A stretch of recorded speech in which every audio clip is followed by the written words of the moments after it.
کھجور سے پیٹ بھر رہے ہیں. تو وہ جو میزبان تھے مجھے خوش ہوئے, تو اتنی شدید بھوک میں تینوں حضرات, تو انہوں نے کچھ بھی نہیں کیا. انہوں نے کیا کیا, اپنے درختوں سے تازہ کھجوریں توڑ کر تینوں مہمانوں کے سامنے رکھ دی. اب ہم شدید بھوک میں کسی کے گھر جائیں اور ہمارے سامنے کھجوروں کا برتن لا کے رکھ دیں, ہم کہیں گے بھائی تیرا دماغ خراب ہو گیا کہ رمضان میں افطاری کروا رہا ہے کیا تو ہم کو. میں یہ بتا رہا ہوں کہ ہماری صحتیں برباد کیوں ہو رہی ہیں. جو اصل خوراکیں تھیں اس کو ہم نے خوراک سمجھنا چھوڑ دیا ہے. ورنہ یہ اب ایسے بتا رہے تھے 2 کھجور ناشتے میں نا, آئرن کی کمی کے لیے حکیم بتا رہے ہوتے ہیں 2 کھجور ناشتے میں, زیتون کا 1 چمچ سوتے ہوئے, 11 بادام صبح, 3 بادام عصر کے بعد. میں ایک گاؤں میں گیا, ہم دورہ صرف کرنے جاتے تھے نا چمن میں, تو وہاں ایک گاؤں تھا, پرانا واقعہ ہے. تو میں دیکھتا تھا کہ وہ لوگ, ان کے ہاں خشک میوہ بہت ہوتا ہے, تو وہ اخروٹ کی پلیٹ رکھی ہوتی تھی, بادام کی پلیٹ رکھی ہوتی تھی, پوری پلیٹ کھا جاتے تھے بیٹھے بیٹھے. اور یہ جو بادام ہوتے ہیں نا پوری پلیٹ کھا جاتے تھے. میں کہتا تھا ہمیں تو بتایا گیا 11 بادام چھیل کے یہ کیا ہو رہا ہے. لیکن ان کی صحتیں کیسی ہوتی تھیں, زبردست. وجہ اس کی ہے کہ بھائی وہی کھا لی, بس یہی کھا لیا, آج بادام ہی کھا لیا, بس بہت ہو گیا. اور پھر محنت بہت کرتے تھے. تو ہمارے یہاں وہ 11 بادام بھی کم وقت جو کھائے گا نا, 2 پراٹھے پھوڑنے کے بعد 11 بادام کھائے گا, وہ 11 پراٹھوں میں غائب ہو جائیں گے. ان کو پتہ ہی نہیں کہ یار ہم نے جانا کہاں ہے, سارے کھانچے تو بھر گئے ہیں, ہم کدھر جا کے فٹ ہوں. وہ سوچتے ہی رہتے ہیں اندر جا کے, یار وٹامن ای کی کمی کے لیے اس نے بادام کھایا ہے, تو یہ کھپے کہاں جا کے, ہم فٹ کہاں جا کے ہوں, ایڈجسٹ ہی نہیں ہو رہے ہوتے ہیں نا وہ جا کے. پھر اوپر سے آپ کہہ رہے ہیں ڈاکٹروں نے کہا دودھ بہت ضروری ہے. ڈاکٹر نے جو کہا نا دودھ بہت ضروری ہے, وہ 2 پراٹھے پھوڑنے کے بعد نہیں کہا اس نے, سمجھ رہے ہو. تو نبی صلی اللہ علیہ وسلم کے سامنے انہوں نے کھجوروں کی اپنی تر کھجوریں لا کے آپ کے سامنے رکھ دی. آپ صلی اللہ علیہ وسلم, کتنی شدید بھوک تھی آپ کو, آپ نے, اور آپ تجربہ کر کے دیکھیں, شدید بھوک میں تازہ کھجوریں بڑا مزہ کرتی ہیں. اتنا مزہ آتا ہے نا, کیونکہ ایک دم انرجی آتی ہے اس میں, جو ہے وہ نشاستہ بھی ہے نا کھجور میں, تو ایک دم طاقت آتی ہے باڈی کے اندر. تو صحابہ کرام نے وہ کھجوریں, تینوں حضرات نے وہ کھجوریں کھائی ہیں. پھر انہوں نے اپنے کنویں کا ٹھنڈا پانی پیش کیا. حکیم ڈاکٹر کہتے ہیں نا کھانے کے بعد پانی نہ پیو, تو وہ اس لیے کہتے ہیں کہ کھانا اتنا کھا چکے ہوتے ہیں کہ پانی بھی جگہ تلاش کر رہا ہوتا ہے, اس کو بھی نہیں ملتی.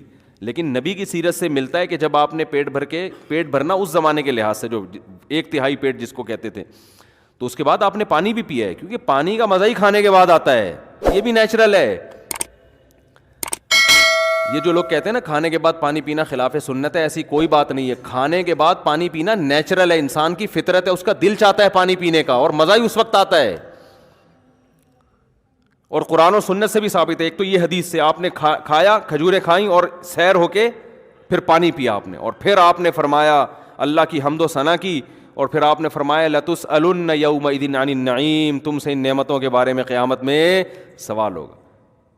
ہم بریانیاں پھوڑ رہے ہیں, برگر کھا رہے ہیں, چانپیں کھا رہے ہیں, اور کلیجی کھا رہے ہیں, اور جناب آج کوفتے کھا رہے ہیں, اور ہم سمجھتے ہیں ہم سے سوال نہیں ہوگا. اور صرف اتنی شدید بھوک میں چند کھجوریں کھائی ہیں, آپ نے فرمایا یہ اللہ نے ہمیں جو نعمتیں دی ہیں اس کے بارے میں ہم سے سوال. تو نعمت کی قدر بھی جب ہوتی ہے, جب شدید بھوک کے بعد آدمی چند نوالے کھاتا ہے نا, پھر پتہ چلتا ہے یہ رزق کتنی بڑی نعمت ہے. آج ہم بھوک لگنے ہی نہیں دیتے, لگنے سے پہلے ہی پھوڑ دیتے ہیں بیٹھ کے, تو نعمت کا نعمت ہونے کا بھی احساس نہیں ہوتا.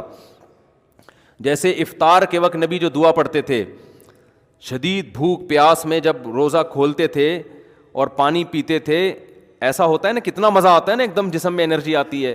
تو آپ صلی اللہ علیہ وسلم فرماتے تھے ذهب الظما, پیاس چلی گئی, وابتلت العروق, رگیں تر ہو گئیں, جو خشک ہوئی تھی نا پوری باڈی, اس میں سب میں ایسا بلڈ دوڑنا شروع ہو گیا, تر ہو گئی وہ.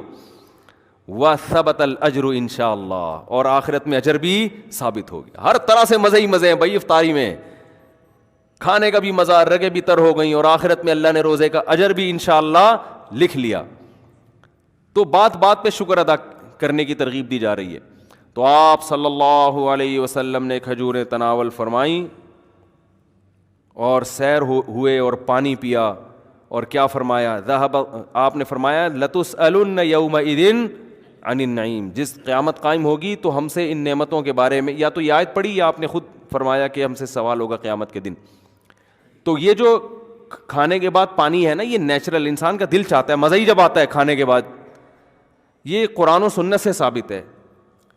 ایک تو یہ حدیث میں نے پیش کی، یہ موضوع نہیں ہے لیکن یہ بات آ گئی ہے تو میں بتا دوں، یہ حدیث سے بھی پتہ چلتا ہے. دوسرا قرآن میں کہتا ہے کلو وشربو، کھاؤ اور پیو. تو اس سے مطلب یہ چیزیں ملی ہوئی ہیں آپس میں، بظاہر ایسا لگ رہا ہے. اور کھانے کے بعد کی جو دعا ہے نا وہ ہے الحمد للہ الذی اطعمنا وسقانا وجعلنا مسلمین. من المسلمین لوگ پڑھتے ہیں لیکن جو الفاظ ہیں مسلمین کے ہیں، ویسے من المسلمین بھی ٹھیک ہے. تمام تعریفیں اس اللہ کے لیے ہیں جس نے ہمیں کھلایا اور ہمیں پلایا اور ہمیں فرمانبردار بنایا کہ آج ہم اس کا شکر ادا کر رہے ہیں.